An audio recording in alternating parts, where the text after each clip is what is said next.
পবিত্র ঈদুল আজহা উপলক্ষে মাগুরা জুড়ে উৎসবমুখর পরিবেশে ঈদের নামাজ আদায় করেছেন ধর্মপ্রাণ মুসল্লিরা।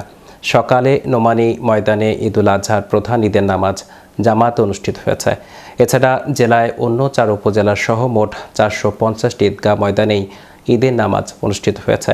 ঈদের জামাত শেষে সকলের শান্তি কামনা দোয়া মোনাজাত করা হয়। মাগুরা ঐতিহ্যবাহী নোমানী ময়দানে সকাল 7:30টায় প্রধান ঈদের জামাত অনুষ্ঠিত হয়। জামাতে অংশ নেন মাগুরা 1 আসনের সংসদ সদস্য আলহাজ মনোয়ার হোসেন খান, জেলা প্রশাসক মোহাম্মদ আবদুল্লাল মাহমুদ সহ বিভিন্ন শ্রেণীর পেশার মানুষ।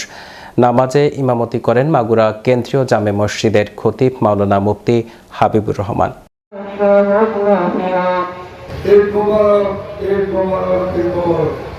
সম্মানিত মুসল্লিগণ, আপনাদেরকে পবিত্র ঈদুল আজহার শুভেচ্ছা জানাই।